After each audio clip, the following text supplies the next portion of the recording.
Good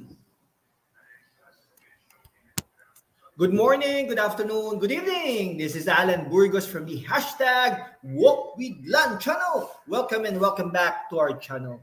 Guys, if you are not yet subscribed to our channel, please do it so now so that you can be a part of this growing family. Officially, we are now 9,256 subscribers. Thank you so much, guys. God bless you all. Malapit na po tayo sa 10,000 subscribers milestones. Maraming salamat po sa inyong lahat. Sana po ay makuha natin yan this November or at least by the end of the year. No? This is God's grace. Maraming salamat po sa inyong lahat. Mahal na mahal ko po kayo. I love you all. At sana po ay mag-iingat po tayo lagi dahil nga naman ay bumabagyo. May bagyo dito sa bansang Pilipinas na ang pangalan ay Christine at nakikita natin na ang flood, ano nga ba yun? Flood infrastructure, no? Yung prevention ba? Anyhow, whatever you call that, no? Ay sadyang hindi gumagana o di kaya naman ay wala tayo, no? Pero nakakapagtaka po ang mga may budget po yan no? Bilyon piso ang budget po diyan, no? Kung re-reviewin niyo po yung GAA at yung batas talaga na yung GAA ba yun, o yung batas na yun o kaya yung pre-propose, bilyon po ang flood infrastructure, no? Natin, yung mga dyan sa mga diki-diki na yan, sa mga creek na yan, mga drainage na yan, yung mga daan, bilyon po yan. Kunit, no? Taon-taon din po tayo nakakaranas ng mga sakuna na ganyan, no? Taon-taon din na lagi tayong nagre-rescue pump boats at kung ano-ano man, no? Delata, etc. Bakit po ganon? Ibig sabihin, hindi po umaksyon ang gobyerno ngayon at sa mga nakaraan siguro, no? Ito cumulative ba? Okay? Hindi lang natin sisisihin ang gobyernong Marcos, no? Pati siguro, sabihin na natin, gobyernong Duterte, gobyernong Aquino, no? Gobyernong Arroyo, no? Gobyernong Estrada, okay? Gobyernong Ramos, okay? Gobyernong Aquino ulit, gobyernong Marcos. Yan, ibig sabihin po niyan ay talagang for the past couple of decades ay palpak ang gobyerno. Kaya anong gagawin natin? Mag-elect tayo ng tama. Kaya nga po nagkaroon ng hashtag Walk with Lan, political commentaries, dahil po sa mga ganon. Okay? Hindi po tayo fanatics, Hindi po tayo fan ng kahit sino man. Hindi po tayo binabayaran ng kahit sino man. At kung sino-sino pa. Hindi po tayo bayad ng mga politiko. Hindi rin po tayo bayad ng mga political organizations.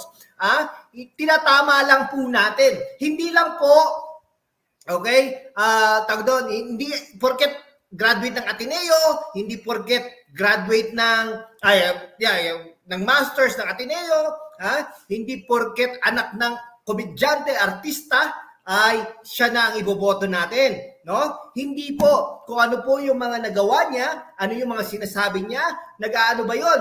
Nag-match po ba yun? Something like that. Baka hindi naman. Okay? Pag sinasabi niya against sa corruption, may mga kaibigan ba siya? O di kaya siya? O kaya naman mga malalapit sa kanya na na-involve sa corruption, no? Sinasabi, walang kaibigan, etc.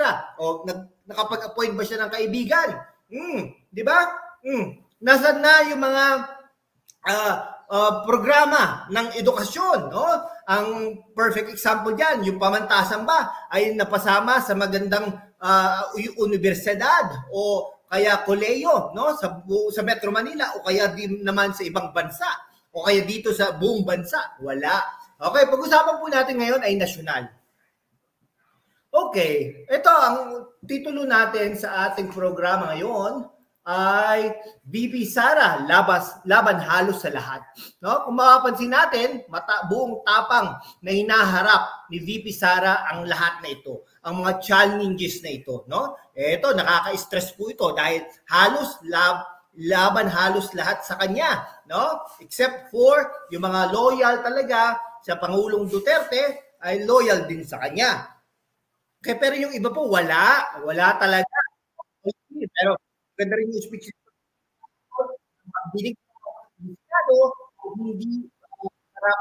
hindi para husgahan ang mga tao. Kung hindi, husgahan ang korte ang maghusga doon, no? Kay Kibuloy.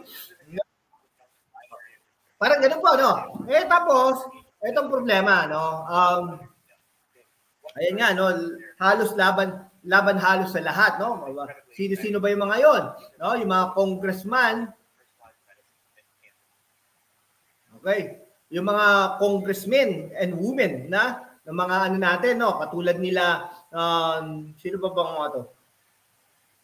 Si Jay Kong Hoon, no? Si Jay Kong Hoon yata, ito yata yung ano, no? Boyfriend yata to ni Aiko Melendez, no? Ewan ko, hindi ko pa alam. Pero, di ba, nakaka-stress po yan. Pero at the end of the day, sinasabi po natin, naging loyal naman po si Vice President Sara Duterte, kaya lang tinulak po siya talaga ng panahon, itinulak po siya ng sitwasyon na pumala sa gobyernong Marcos. Dahil nga naman, vice presidente ka, mas mataas pa yung boto mo sa presidente. Excuse me po. Mataas pa yung boto mo sa presidente, biglang hindi ka naman papansinin. Yung mga suggestion mo ay wala lang at ang pinapanginggan ay ang Speaker Martin Romualdez at ang Lisa Araneta Marcos. No? Elected ba itong mga to? Except for Martin Romualdez na eleksyon ng maliit na distrito at dahil sa pinsang buo ni Pangulong Bongbong Marcos ay talagang naging Speaker of the House. No? Si GMA nga ay dapat pumalit sa kanya, ngunit pinili ni Bongbong Marcos si Speaker Martin Romualdez, siyempre pinsan, di ba? Pero ang sinasabi po natin, dapat pinakinggan ang suhestyon at talagang isinaalang-alang ang partnership at ang pagkampanya ni Vice President Sara Duterte kay Bongbong Marcos. Ngunit hindi po ito nangyari. Bagkus, talaga panay batikos, panay batikos at panay pagpupuna ng mga kasamahan ni Bongbong Marcos, no, sa kabinete at saka dyan sa Kongreso. Ngunit nanahimik si Bongbong Marcos at hindi man lang ipinagtanggol si Vice President Sara Duterte. Ano ba naman yan? Anong klase yan? Di ba? Anong klase ba yan? Di ba? Pagkatapos mo maging Pangulo ng Pilipinas, ay babaliwalain mo ang mga kumampi sa'yo dati. Hindi naman po tama yan. Hindi tama yan na sa bansang Pilipinas at ang lahing Pilipino na walang loyalty at walang utang na loob.